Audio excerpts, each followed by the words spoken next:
वृंदावन विहारी लाल की जय। राधा रानी की जय। जय श्री गुरुदेव भगवान की जय। श्री राधे राधे।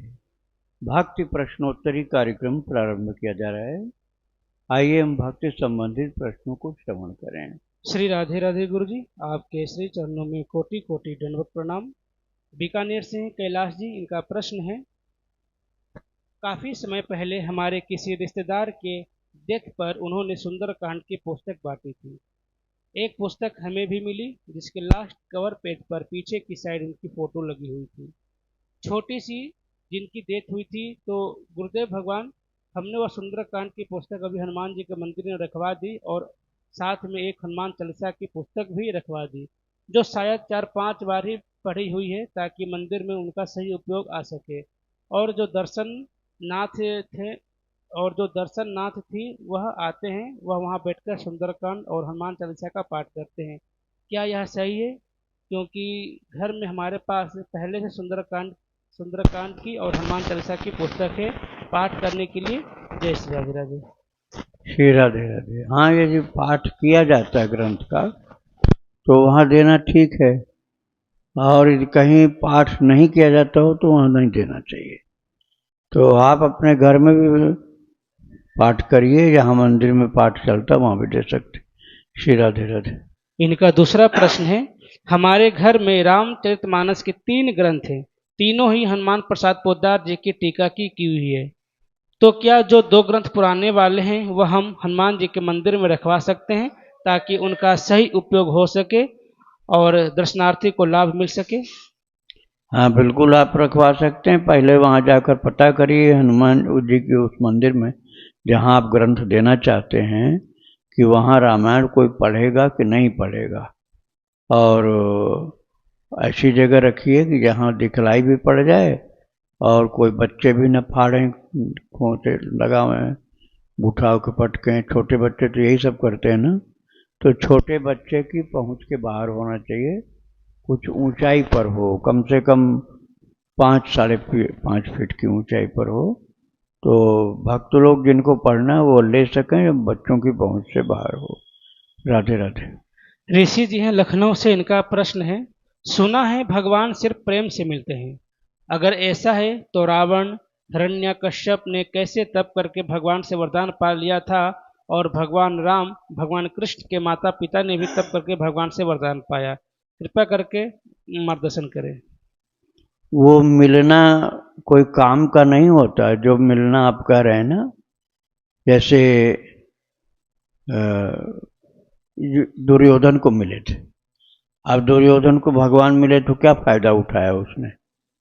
ये जो उसके समझ सही होती तो भगवान के चरणों में गिर जाता दरबार में वो, और कहता प्रभु मैं आपकी शरण में हूँ, मैं युद्ध में मरना नहीं चाहता, इसलिए आप समझौता करा दीजिए।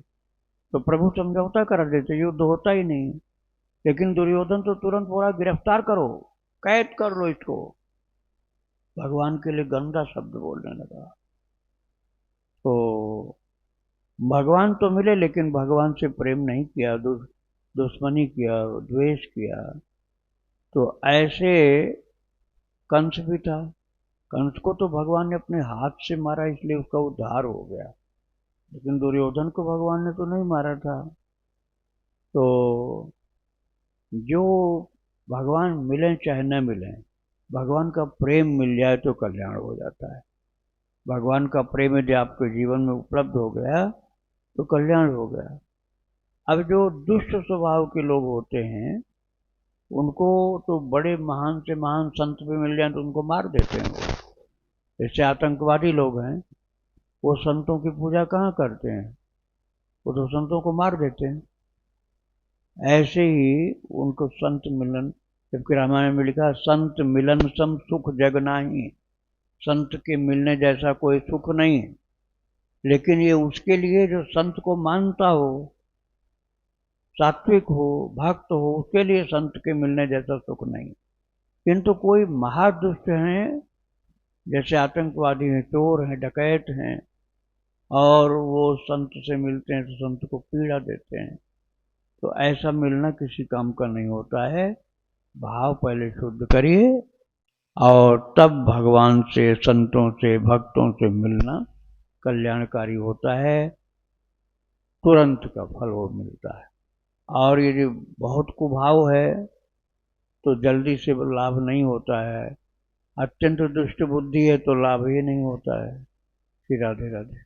गुरुजी, प्रश्न में इन्होंने यह भी लिखा था कि जैसे भगवान राम और कृष्ण के माता पिता ने तप करके भगवान को प्राप्त किया, तो क्या केवल तप का प्रभाव था या प्रेम भी था? केवल तप का प्रभाव नहीं, तप तो एक मैनर था, तरीका था। जैसे जप करिए आप, एक जप करना वो होता है कि गंदा चीज खाता रहता है, गंदी चीज पीता रहता है और जप भी करता है। और वो भी जप करते थे। वो कैसे जप करते थे? करहि आहार शाक फल कंदा, सुमिरहि ब्रह्म सच्चिदानंदा। मनु शतरूपा ने जो दशरथ कौशल्या की पदवी पाई बाद में, वो जाकर के नैमिषारण्य में तप किए थे। लेकिन तप उनका कैसा था? कोई गंदी चीज मुंह में डालते ही नहीं थे। शाक फल कंद यही खाते थे। करहि आहार शाक फल कंदा, सुमिरहि ब्रह्म सच्चिदानंदा। भगवान की याद करते थे और कंद और शाक और फल खाते थे।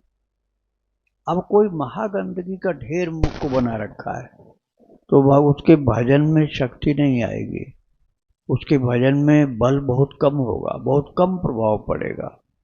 तो भजन तो करते ही थे, लेकिन उसके भजन का तरीका जो बहुत उत्तम होता है वही तपस्या हो जाती है। श्री राधे राधे। गुरु, थोड़ा सा और क्लियर करिएगा कि जैसे रावण और हिरण्याक्ष ने भी तप करके तप कामना के हेतु ही किया था, कामना को लेकर के। और राम और कृष्ण के माता पिता जो भी बने वो भी जो तप किए कामना के हेतु किए, तो इसमें कामना मुख्य था या प्रेम था गुरु जी? प्रेम युक्त कामना थी, प्रेम युक्त कामना थी। श्री राधे राधे। तपस्या किसे कहते हैं? तपस्या के क्या नियम हैं?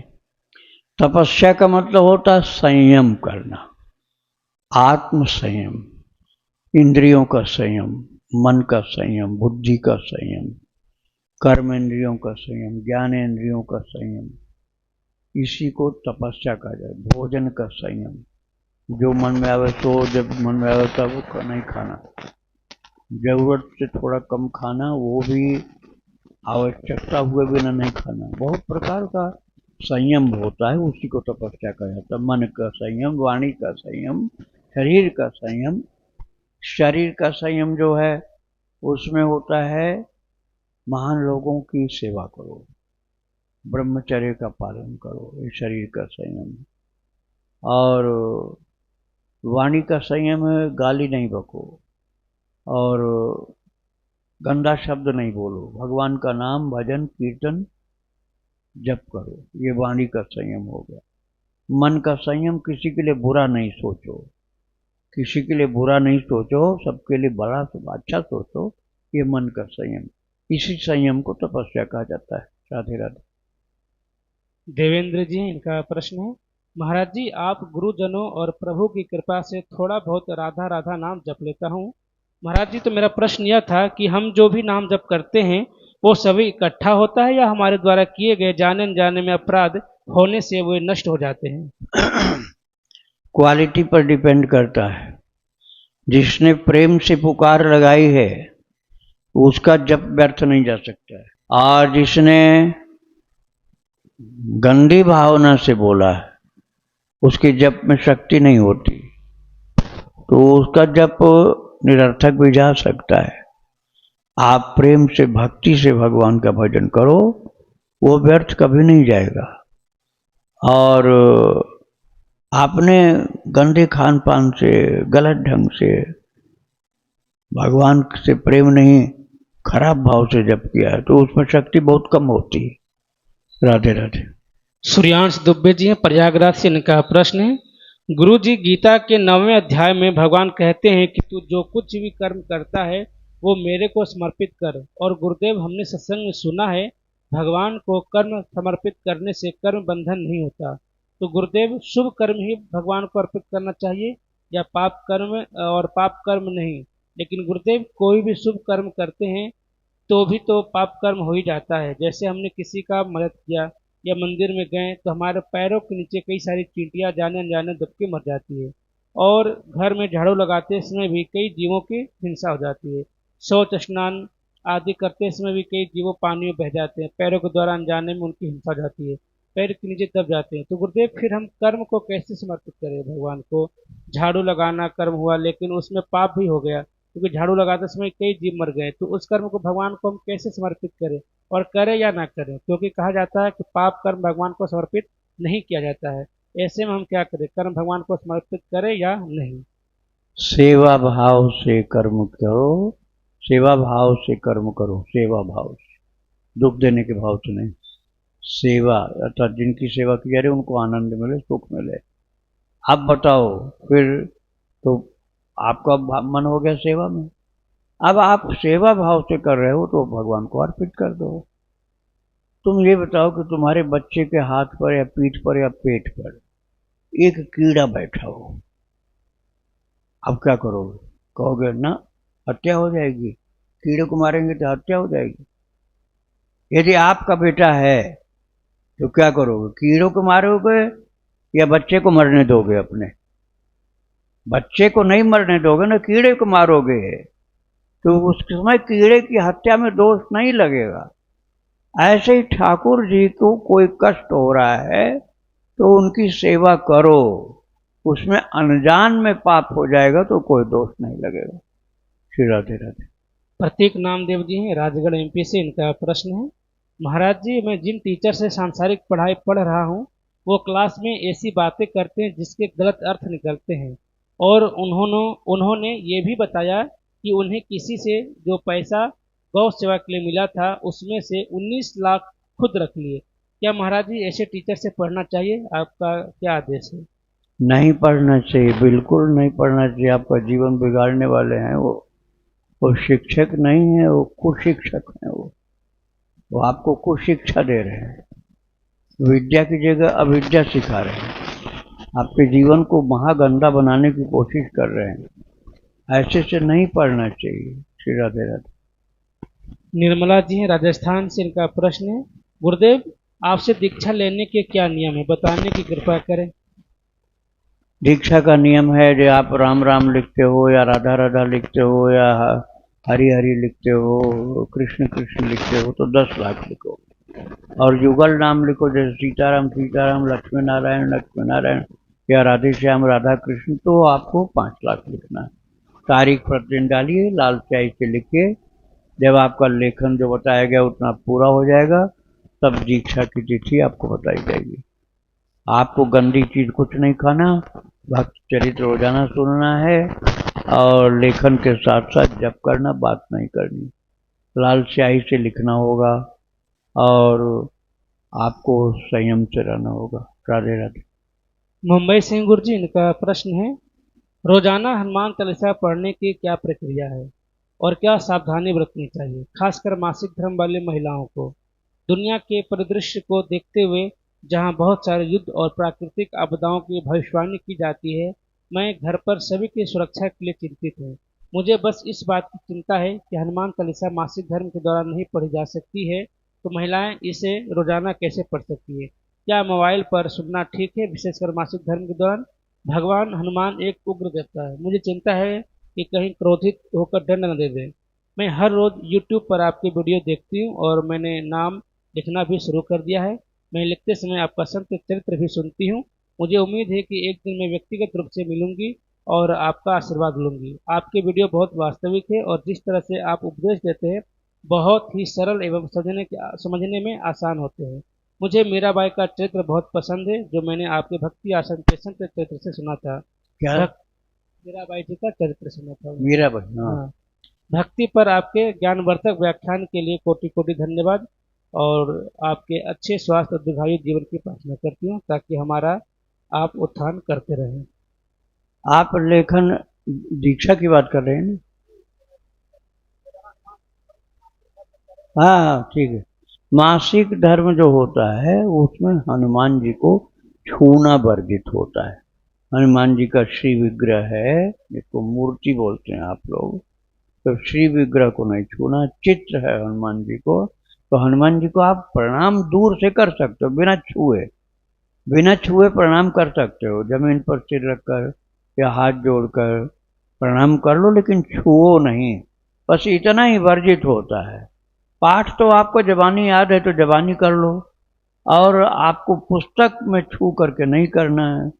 नहीं याद है तो आप किसी ने मोबाइल से दिखा दिया, उससे आप कर सकते हैं, या कोई पाठ हो रहा उसमें आप श्रवण करिए हाथ जोड़ के, और साथ साथ आप बोल सकते हैं। केवल शरीर से स्पर्श नहीं करना होता, क्योंकि शरीर अशुद्ध होता है। शरीर ही तो अशुद्ध होता है, मन थोड़े अशुद्ध हो जाता है। मासिक धर्म तो शरीर से होता है, मन से नहीं होता, वाणी से नहीं होता है। गंदगी मुख से तो निकलती नहीं। तो शरीर जो है वो अशुद्ध हुआ है, मन और वाणी अशुद्ध नहीं हुआ। तो शरीर को स्पर्श नहीं कराना, वाणी से बोलिए और मन से बोलिए, तो कोई दोष नहीं। राधे राधे। जीनू गर्ग जी राजस्थान से, इनका प्रश्न है, कर्म ज्यादा जरूरी होता है या भक्ति? क्योंकि हम गृहस्थ जीवन में हैं और गृहस्थ में रहकर हम इतनी भक्ति नहीं कर पाते। जब तप में बाधा आती रहती है, जैसे दिन भर घर का काम रहता है, स्टडी भी करती हूँ, तो एक नियम से नहीं हो पाता। इसके लिए कोई मार्गदर्शन करे जिससे कि दिन भर प्रभु का नाम सिमरन होता रहे। कर्म की भी आवश्यकता है, भक्ति की भी, और दोनों में से कोई कम नहीं है मौका के अनुसार।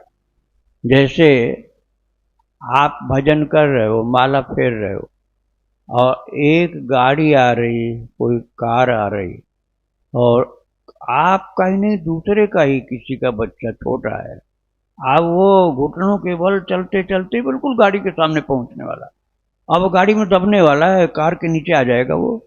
और आप जप कर रहे हो माला, और आप कहते हो हम तो माला जप रहे हैं, हम तो नहीं जा सकते हैं। और आपके सामने बच्चा यदि मर गया और आप नहीं गए माला छोड़ के, तो आपको माला जपने का पुण्य नहीं मिलेगा, बच्चे को मारने में आपका पाप बढ़ जाएगा। आप पाप के हिस्सेदार बन जाओगे, क्योंकि आप उठ करके माला छोड़ करके जाकर बच्चे को गाड़ी के नीचे दबने से बचा सकते थे। तो ये कार्य आपने नहीं किया तो पाप आपको जरूर लगेगा, भारी पाप लगेगा। और जो माला जपने का थोड़ा सा पुण्य था वो कुछ नहीं मिलेगा आपको। तो वहां पर कर्म का महत्व ज्यादा हो गया। और यदि कोई बाधा नहीं है, कोई संकट नहीं, कोई समस्या नहीं, तो आप तान दुपट्टा सो गए, उससे अच्छा है कि भजन करो। कोई कर्म तो है नहीं उस समय, जब कोई जिम्मेदारी नहीं, कोई घटना दुर्घटना नहीं, तो आप उस समय बैठकर जप करो। लेकिन आवश्यक कार्य आ गया जिसमें किसी की हानि हो रही है, जैसे मैंने बच्चे की बात बताई, तो फिर उस समय माला रख दीजिए और उस कार्य को जिम्मेदारी के साथ करके फिर भजन में लग जाइए। श्री राधे राधे। कृष्णा जी खुर्जा से, इनका प्रश्न है, गुरुजी मैं 60 की होने वाली हूँ, मुझे 36 साल से गांठिया वाई है, 15 साल से पेन किलर खा रही हूँ, शौच जाने में कपड़ों में अशुद्धता आ जाती है, मैं बार बार नहा नहीं सकती, कपड़े बदल लेती हूँ, मन नहीं मानता है, ग्लानि महसूस होती है, क्या करूं? पूजा भी ठीक से नहीं कर पाती हूँ, घर में कोई काम करने वाला नहीं है, थोड़ी बहुत पूजा हो जाती है वही कर लेती हूँ, गुरु दीक्षा बचपन से ले रखी है। ऐसे आप निराश मत हो। अरे आपका शरीर रोगी हो गया है ये तो मान लिया, लेकिन जब टाइम समाप्त होता है तो अच्छे अच्छे स्वस्थ लोग भी रोगी हो जाते हैं। बिल्कुल बढ़िया स्वस्थ शरीर, पहलवान जैसा मजबूत शरीर, वो भी मृत्यु के पहले बिल्कुल बेकार हो जाता है और मलमूत्र शरीर से निकल जाता है और कुछ काम लायक नहीं रह जाता। तो क्या उस समय भजन छोड़ देगा? वो बहुत बड़े घाटा का काम हो जाएगा। यदि भजन छोड़ दिया तो बहुत बड़ा नुकसान कर लेगा अपना। अब कोई प्रारब्ध के संकट के कारण आपको बीमारी पहले से आ गई, नहीं तो जाते समय तो सभी को बीमारी लगती है, भजन नहीं छोड़ा जाता आखिरी सांस तक, चाहे महागंदगी के ढेर में शरीर पड़ा हो, मलमूत्र शरीर से निकल गया हो और आप उसकी सफाई बिल्कुल किसी हालत में नहीं कर रहे, न करवा सकते हो न कर सकते हो, कोई सुविधा ऐसी नहीं है, तब भी आपको बिना माला के भजन करते जाना है। यदि आपके हाथ में माला है तो माला से भी कर सकते हैं, और माला नहीं है तो बिना माला के करिए। लेकिन ये मत कहिए कि मेरा शरीर अशुद्ध हो गया, अब मलमूत्र के कारण अशुद्ध ही रहता है, शुद्ध होता नहीं, अब मैं भजन कैसे करूं। ये बहुत अविवेक हो जाएगा, नासमझी हो जाएगी। शरीर अशुद्ध हो तो हो जाए, लेकिन हम भक्ति नहीं छोड़ेंगे भगवान की, ऐसा दृढ़ निश्चय करो। राधे राधे। सुनील शर्मा जी हैं जयपुर राजस्थान से।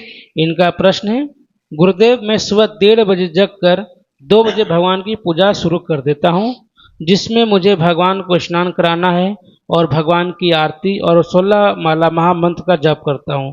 कुछ लोग कहते हैं कि भगवान को इतनी जल्दी स्नान नहीं कराना चाहिए, इतनी जल्दी नहीं जगाना चाहिए, कृपया मेरा मार्गदर्शन करें। आप करा सकते हैं, उसके बाद सुला दीजिए उनको।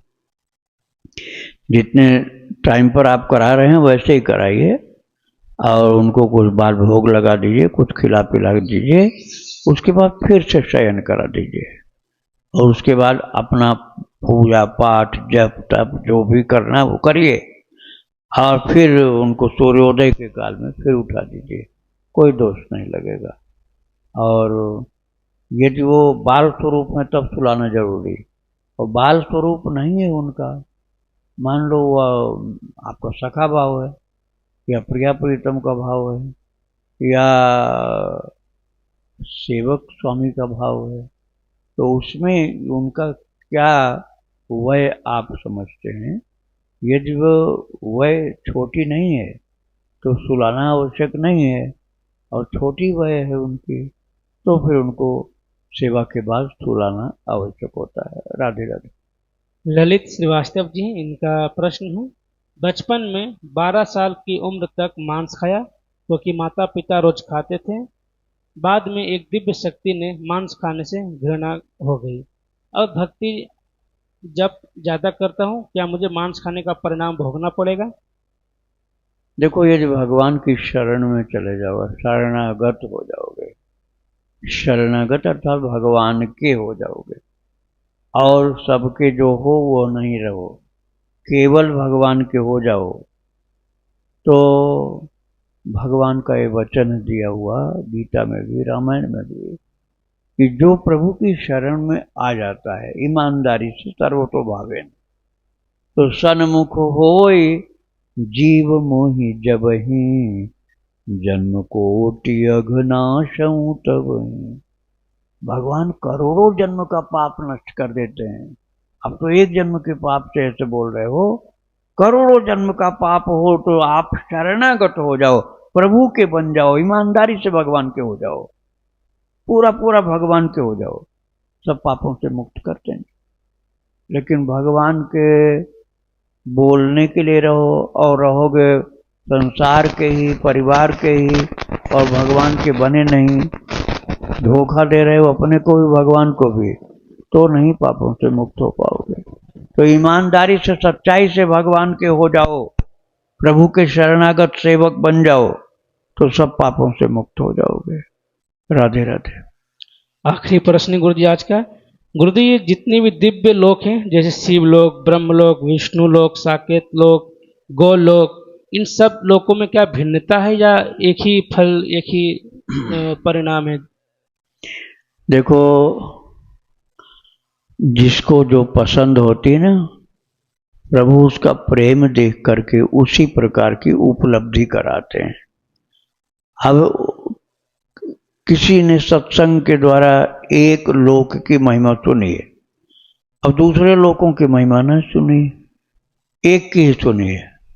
जैसे उसने बैकुंठ का सुना, और न उसको गोलोक का भी सुनने को मिला, न साकेत सुनने को मिला, न कैलाश सुनने को मिला, उसने केवल बैकुंठ सुना, तो भगवान उसको बैकुंठ में ही पहुंचा देते हैं। उसके भाव के अनुसार ठाकुर जी उसको कृपा पूर्वक वहीं पहुंचाते हैं।